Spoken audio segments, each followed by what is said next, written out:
नमस्कार। आज हम एक ऐसे प्राचीन विज्ञान की दुनिया में उतरने वाले हैं जो ये दावा करता है कि ध्वनि, चेतना और ये पूरा का पूरा ब्रह्मांड ये सब आपस में जुड़े हुए हैं।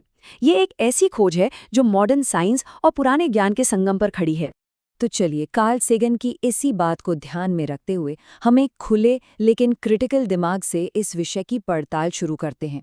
हमारा मकसद इन दावों की गहराई को समझना है, न कि उन्हें आंख बंद करके मान लेना।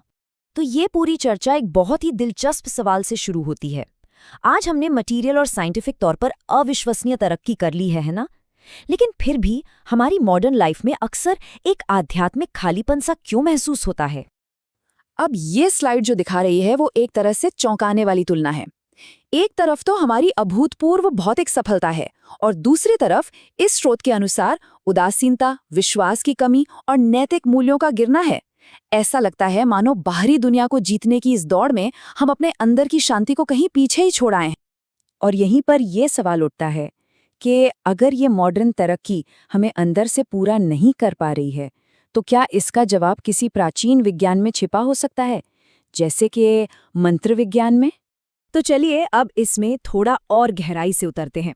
देखिए, मंत्र विज्ञान की जो नींव है वो उसके एक मूल विचार पर आधारित है और वो है कंपन यानी वाइब्रेशन। ये सिद्धांत कहता है कि ये पूरा ब्रह्मांड असल में ऊर्जा और कंपन से ही बना है। सबसे पहले तो मंत्र को समझते हैं। ये सिर्फ कोई धार्मिक जाप नहीं है। स्रोत के हिसाब से ये ध्वनि का एक बहुत गहरा विज्ञान है, जहाँ खास ध्वनियों और उनके कंपनों का इस्तेमाल हमारे मन, शरीर और चेतना के गहरे स्तरों पर असर डालने के लिए किया जाता है। अच्छा, तो जहाँ मंत्र है वहाँ यंत्र भी है। ये दोनों एक दूसरे के पूरक है। अगर मंत्र ध्वनि है तो यंत्र उसका भौतिक रूप है, उसका फिजिकल फॉर्म। आप कह सकते हैं कि ये एक मंत्र की ऊर्जा का ज्योमेट्रिकल नक्शा है जो ये दिखाता है कि कैसे ध्वनि एक आकार ले सकती है। अब मंत्र विज्ञान का एक और बहुत ही बुनियादी सिद्धांत है, वो ये कि इंसान का शरीर इस पूरे ब्रह्मांड का एक छोटा सा रूप है।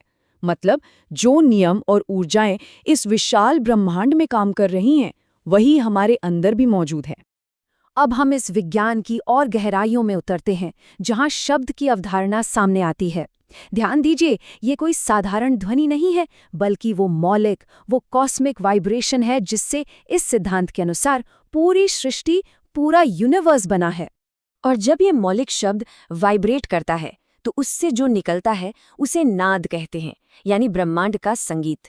ये वो एक्टिव फ्लो है जो पूरे अस्तित्व में गूंजता है, जिसे हम शायद प्रकृति की ध्वनियों में महसूस कर सकते हैं। अच्छा, ये सब सुनने में तो बहुत दिलचस्प लगता है ना?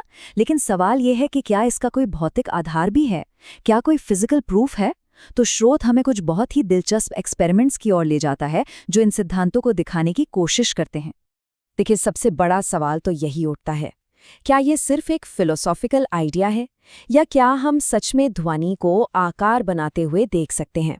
स्रोत हमें कुछ बहुत ही इंटरेस्टिंग रिसर्च की ओर इशारा करता है और इसी सवाल का जवाब ढूंढने के लिए डॉक्टर हंस जेनी का काम हमारे सामने आता है। उन्होंने साइमैटिक्स नाम की एक फील्ड की शुरुआत की, जिसमें उन्होंने ये दिखाया कि जब साउंड वेव्स को रेत या पानी जैसे मीडियम से गुजारा जाता है तो वो कमाल के ज्योमेट्रिकल पैटर्न्स बना देती हैं। और यहाँ पर बात सचमुच बहुत दिलचस्प हो जाती है। स्रोत के अनुसार जब रिसर्चर्स ने ओम मंत्र की ध्वनि को टोनोस्कोप नाम के एक डिवाइस पर चलाया तो जो पैटर्न बना वो हैरान करने वाले तरीके से श्री यंत्र जैसा था। श्री यंत्र जो एक प्राचीन और बहुत ही कॉम्प्लेक्स ज्योमेट्रिकल सिंबल है जिसे ब्रह्मांड का नक्शा माना जाता है। ये ध्वनि और रूप के बीच एक सीधा विजुअल कनेक्शन दिखाता है। तो सवाल ये है कि ये होता कैसे है, मतलब ये टोनोस्कोप काम कैसे करता है? इसकी प्रक्रिया काफी सरल है। एक खास फ्रीक्वेंसी की ध्वनि पैदा की जाती है। वो ध्वनि एक प्लेट को वाइब्रेट करती है और उस प्लेट पर जो भी कण जैसे रेत मौजूद होते हैं वो उन वाइब्रेशंस के हिसाब से खुद को अरेंज कर लेते हैं और इस तरह ध्वनि का स्ट्रक्चर हमें दिखाई देने लगता है। इस पूरे प्रभाव को समझने का एक और बहुत ही खूबसूरत तरीका है, एक एनालॉजी है। सोचिए, जैसे शांत पानी में फेंका गया एक पत्थर लहरें बनाता है जो दूर दूर तक फैलती हैं, ठीक वैसे ही इस सिद्धांत के अनुसार ध्वनि ब्रह्मांड के ऊर्जा क्षेत्र में तरंगे पैदा करती है जो पदार्थ और चेतना दोनों को आकार देती हैं। तो इन सब बातों का क्या मतलब है? हम इससे क्या समझे? स्रोत एक ऐसे भविष्य की ओर इशारा करता है जहां पुराना ज्ञान और मॉडर्न साइंस मिलकर काम कर सकते हैं, एक दूसरे को बेहतर बनाने के लिए। अब देखिए, स्रोत में एक काफी चौंकाने वाला दावा किया गया है कि मॉडर्न साइंस अभी तक इंसान के दिमाग की असली क्षमता का सिर्फ 7% ही समझ पाया है। अब ये आंकड़ा चाहे कितना भी सटीक हो या ना हो, ये इस बात की तरफ जरूर इशारा करता है कि चेतना के बारे में जानने और खोजने के लिए अभी भी एक बहुत बड़ा क्षेत्र बाकी है। तो फिर आगे का रास्ता क्या हो सकता है? स्रोत ये सुझाव देता है कि इन पुराने कॉन्सेप्ट्स को बिना किसी पूर्वाग्रह के एक सच्ची साइंटिफिक स्पिरिट के साथ एक्सप्लोर किया जाना चाहिए। लक्ष्य हमारी चेतना की समझ को बढ़ाना और एक ऐसी तरक्की हासिल करना है जो सिर्फ भौतिक ना हो बल्कि आध्यात्मिक रूप से भी बैलेंस्ड हो।